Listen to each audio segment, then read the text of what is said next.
together, we will change the trajectory of this Commonwealth.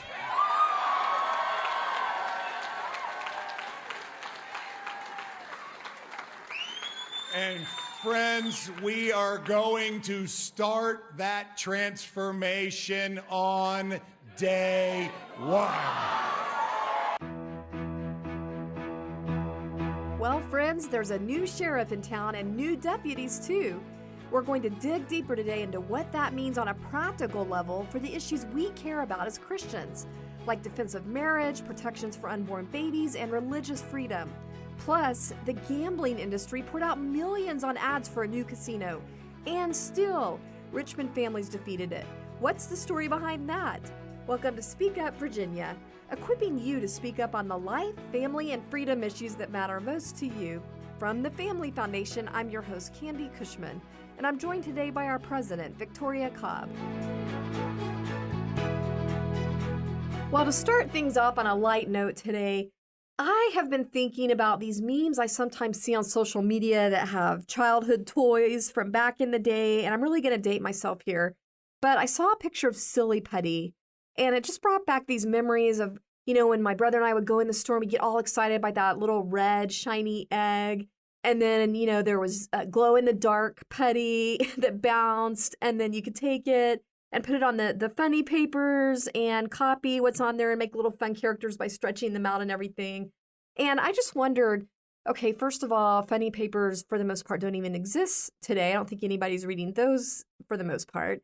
And then is Silly Putty even a thing for kids?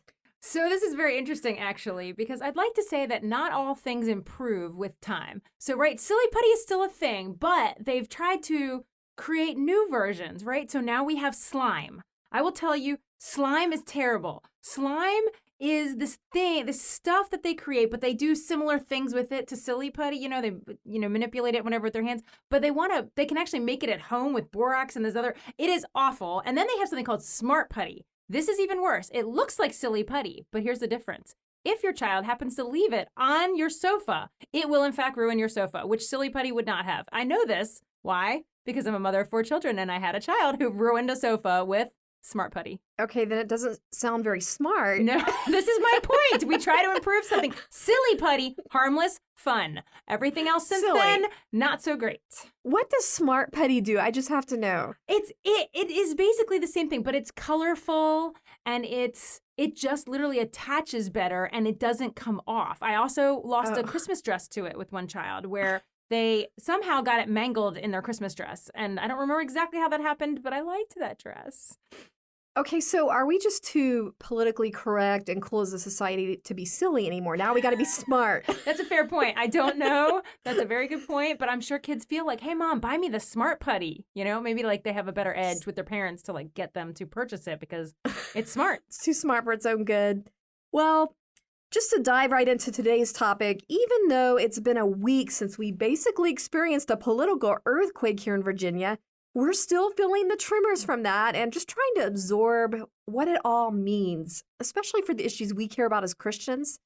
And I just also want to underscore what a big upset this really was. I mean, it's been a decade since we've seen this kind of social conservative sweep, right? Oh, it's a big deal. In fact, I would say most people were calling Virginia blue, not just purple anymore. They were saying, look, we've lost every statewide office for over a decade. So every U.S. Senate, the governor's race twice, all the LGAG. When you add all that up, it does look like we're unfortunately a blue state. And so people have not been optimistic. And you have to understand in the last, let's say 2020, I mean, we've been going not just blue, but like our numbers for President Biden were, I think, plus 11. I mean, like we really have gone Democrat. And so there was no thought for a long time that this was even in play. And finally, I think as the weeks drew closer to the election, people started going, wait a second, something interesting is happening here. And people started paying attention. And all of a sudden we saw this momentum pick up. And yeah, it's a really big deal. Not to mention all these oppressive policies. I think it was just starting to feel really heavy and oppressive. And people were starting to feel like, okay, this isn't going to change. We're kind of living under this heavy cloud burden. We got to figure out just how to survive under this. So It's pretty amazing. Well, there was a period where I was a little worried because, I mean, the General Assembly passed a lot of terrible bills in the 2 sessions that there had been new ideology in town. But I was really worried that with the pandemic and some other things were going to overshadow all the terrible laws. And so I was afraid the voters might not even halfway know all the terrible things. But no, it was starting to catch up. People were becoming aware. Kids were back in school. And so there were things that were a little bit more normal and allowed them to focus on, wow, they've stripped off all the pro-life laws. Wow, the business environment's really bad. Think about all the things that they actually have changed in Virginia in 2 years. Well, one thing I found so encouraging about all of this is that you hear a lot of times from establishment type political experts that you can't really win elections on these everyday bread and butter cultural issues that they kind of consider maybe a little too lowbrow.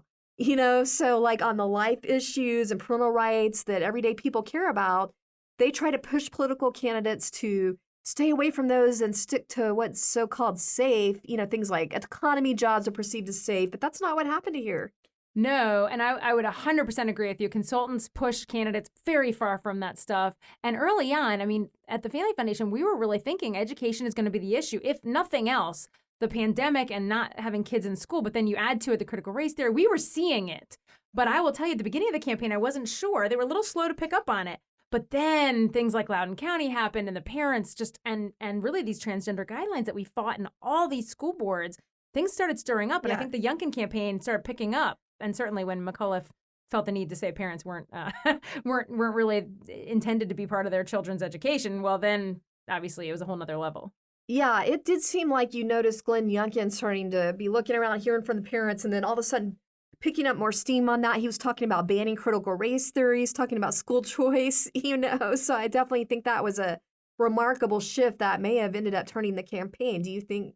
100%. This was the thing that brought it over the top. And he was always a candidate who was passionate about school choice. We did hear from him on things like charter schools and others. I think as a business guy, he looked at our education system and said, wait a second, we have competition in every other realm, but we don't have it in K-12 schools. Why is that? And so he was always kind of interested in that. But this allowed him to really bring all these issues to a head and really take what was passionate from the parents and turn it into a platform that is really comprehensive and people get excited about it. And interestingly, the numbers tell that story, that this was about parents, uprising, having an uprising in the suburbs. And I'm just going to give a couple of examples. We saw in Loudoun, even though that still went for McAuliffe by about 11 percentage points, when you think about that, it went for, I think, Biden having a 25-point lead there last time. I mean, that's a huge drop-off. It's a big deal. And they said if he could stay competitive in Loudoun and Fairfax, he could possibly win. And that is exactly what happened. And actually, he did better in Loudoun than even people could possibly imagine, because unfortunately, Northern Virginia has turned very liberal. And then I think I read that he got Chesterfield by about 10 points, and that's above what Biden won it by in 2020. So yeah, and Chesterfield, I have to make a confession. Once we lost Chesterfield to liberal candidates, I was worried we'd never get Chesterfield back. So for me, it was really comforting to see that Chesterfield actually had some common sense this election. And I do think that was the parents, because in both of those areas, Loudoun and Chesterfield, you had some of the biggest rallies for things like pushing out critical race theory from the schools. So I think if we went county by county, you would actually see a direct correlation between the parents' engagement in the school board, how revved up was that area over these issues, and what kind of turnout they saw. Because I can think of 1 or 2 counties where the parents haven't reacted the way they should. There really isn't the outrage there should be. And actually, those House of Delegate seats were the ones we couldn't quite capture back for the conservatives. So that's a very interesting, telling story. Well, let's just listen into a part of Glenn's victory speech emphasizing that parental rights theme. Friends, we're going to embrace our parents, not ignore them.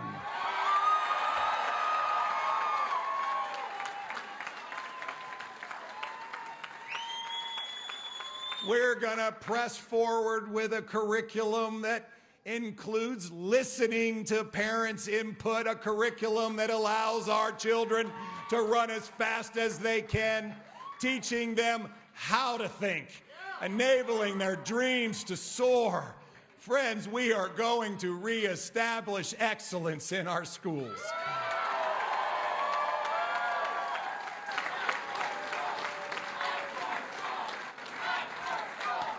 I love in that clip how I will tell you, you could tell that every time there was a part where he was talking about parents and talking about schools, the audience got even more revved up than they already were because they know that's the passion issue. I love that you could hear that fight for schools, which definitely was coming out loud in County parents. They own this victory. I also think it's worth mentioning that we saw an unprecedented number of biblically minded Christians elected into office this time around. Yeah, I cannot tell you how excited I am. And I'll start, we've talked about Governor-elect Youngkin well enough, but I have to talk about Winsome Sears. Winsome Sears is the real deal. She is an amazing believer. She speaks about it. And also just who doesn't want to talk about the fact that we just elected the first Black female to the lieutenant governor. She's a Jamaican-born American. She's just awesome. Yeah, and what you were telling me about how you were at Glenn Youngkin's victory party, and he had a pastor come out and lead them off in prayer. I really think that speaks a lot to the fact that he is faith-centered as well, apparently. I have never seen that done at any victory party. And I'll tell you, I've been part of the faith calls, the prayer calls around that campaign. And on the Monday before the election, Glenn himself started the prayer call with prayer. And it is real and it is sincere and it is exciting to think this is how my governor is going to pray. Starting January, he'll be my governor. And this is, how he starts his days. You know what's encouraging about that is that we have God-fearing people in office. All of us have flaws. If you or I were elected, we would have flaws, of course. No one's perfect. But the point is, these people fear God. They feel accountable to God, which is so different than, what we've been hearing before, talking about delivering a baby, and as the baby's laying there on the table, they debate whether or not it should be kept alive. That just makes such a difference, I think, when you acknowledge there is a creator and you feel accountable to that creator. We know that God sets up kings and makes decisions about who's going to rule over us, but what's even better is when the person in authority knows who's actually king. Right, exactly. I also just want to mention Tara Durant. Did I get that name right? Durant. I think this is a really neat story. She is also a woman of faith. She won in Fredericksburg. And I love her story because this is the mom that was stuck in her car in Fredericksburg with a bunch of protesters trying to climb on the car and intimidate her. And I think it was her 12-year-old daughter. Well, they just put her right in office, didn't they? Well, this is the thing. You're seeing examples of people that are now House of Delegates elect, right? So they're about to be brought in and as our new government. And they're just people who their stories became public and they said, you know what, enough is enough. I've got to serve. And what's cool about her is that, we actually had her at our event last year to tell her story. She had never done public speaking. We kind of introduced her to the world. She actually told me, she's like, your event was the first one. And it was the same thing with Tim Anderson. Tim Anderson spoke at our event. This is another guy who has now won a House seat. And it's basically enough is enough. We started highlighting these people and now they decided, hey, we're going to run for office. And now they've been successful. So it's really awesome. And I will just give this moment to give a shout out to our action team that knocked on more than 130,000 doors, right? It's unbelievable to think about all the people that were a part of that over the last year. So yeah, shout out to them. It's more than I could do. Victoria, tell us about conservatives taking back the House. What do you want to highlight with that? Well, some of the worst ideas that we have been battling came out of the House. And so the first thing is we think having a conservative majority is going to stop terrible things. And some of the specific terrible things that we really are excited about is we were expecting a constitutional amendment for reproductive rights, so to speak, this abortion right. We were expecting probably the worst of this marriage amendment situation where they had repealed the marriage amendment and replaced it with something that almost opened the door for polygamy, probably would have. And I think that will stop dead in its tracks. So this new House is going to, if nothing else, I think dead end the crazy that we've seen. And so big things ahead. That is so encouraging. Thanks for joining us for Speak Up Virginia, brought to you by the Family Foundation. If you're enjoying the show, help us encourage others to speak up by giving us a 5-star review and sharing it with friends. Thanks for listening. Well, what about the future of all these school board battles that we've been seeing across the state that are still continuing? How is this going to impact what's happening there? Well, imagine if you're a parent and you've been watching all of this and you've been sort of eyeballing your own school board and you've been thinking, should I engage? Well, now you've found out, look, you can engage, you can win at your local school board, you can vote at the ballot box, you can get the people all the way to the governor's office to make change. And so I think it's pretty empowering for parents. Well, especially with all this pressure that's been coming down under a liberal administration to force school boards to adopt this radical transgender issue policy. I'm hoping more school boards will now be emboldened to reject that. Do you think that we will be able to see maybe some changeover in the Department of Education itself that will alleviate some of that top-down pressure? One of my personal favorite things that Governor-elect Youngkin actually said was on day one, he's getting rid of Superintendent Lane. And so we're going to start at the top. We're going to remove the personnel that initiated all this mess. And so we could see some amazing improvements pretty quick, I think. Okay, I just got to squeeze in school choice because in his victory speech, he said big things about bringing in school choice. What do you think about that? I think he truly believes that every child needs a chance to have the best education and to go wherever they see fit. And so he's going to start with charter schools. And that's a tough climb in Virginia. There's a long history there of how hard that is, but I believe he can get it done. And I hope he just keeps on going to the point where we literally have money following the child and parents picking their schools. Okay, so hopefully now instead of being worried that they're going to eradicate the whole opportunity scholarship school choice program we already have, hopefully we can expand that. Any chance for education savings accounts, or is that just way too down the line now? Oh, I think he absolutely is on board with it. I think the legislature already passed it twice and McAuliffe vetoed it. So oh, really? Yes, okay. We've gotten that very far. We just haven't gotten it over the finish line, but now we might have more of the pieces. So you just never know.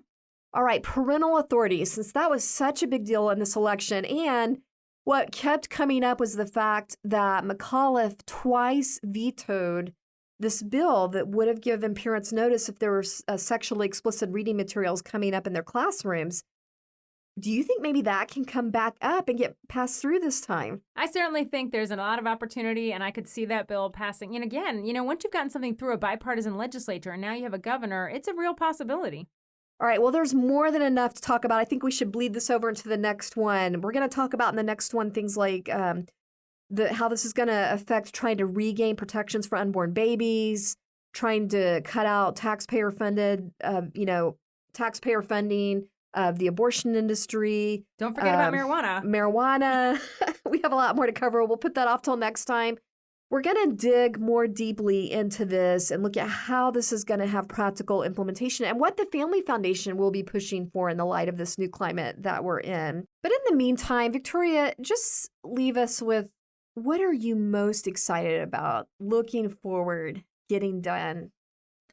Well, that's a hard thing to say because I have to tell you, there is so much possibility. But I will tell you this, and this is the thing that doesn't get stated because we think of the limelight pieces of legislation.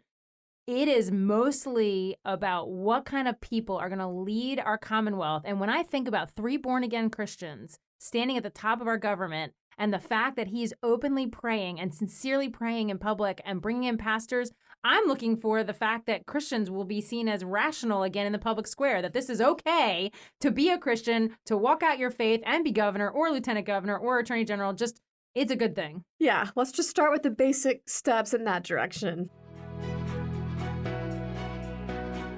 Well, it's that time again. Time for our Inconceivable Moments Award. This is where we're featuring examples of the absolute lunacy and craziness that happens when cultural leaders try to give guidance completely apart from biblical principles. And we're calling this the Liberals' Most Inconceivable Moments Award. Inconceivable! Well, a lot of times our Inconceivable Awards have to do with bad news, but this time it's actually about some good news. It's inconceivable that the gambling industry would spend millions on ads to convince Richmond families they needed a casino in their backyard. And yet, these families said, you know what, that's a bad bet, and voted it down. Oh my goodness, this was really the David and Goliath scenario. I mean, they came in with promising the world. I mean, they were going to give you 1,500 jobs, and they were going to have green space and parks and concerts. They pretty much picked something for everyone. And they came in and they threw so much money at the advertising. It was unbelievable. Billboards everywhere. And they brought in out-of-town stars. They had Jamie Foxx. They brought in Al Sharpton. Now, I had to remind people, Jamie Foxx doesn't vote. Al Sharpton doesn't vote. It actually comes down to the people who live there. And they didn't actually have a lot of proponents that were local leaders. So it was kind of entertaining. You know, you kind of saw McAuliffe making that same mistake, bringing Biden in, Kamala, kind of seemed like the same playbook. So McAuliffe nationalized his race to his detriment. Yeah. Well, what's even more amazing about this casino thing is that Richmond was one of 5 cities to vote on this, and they are the only city to vote it down, right? Which is interesting. You would think they would be the most liberal.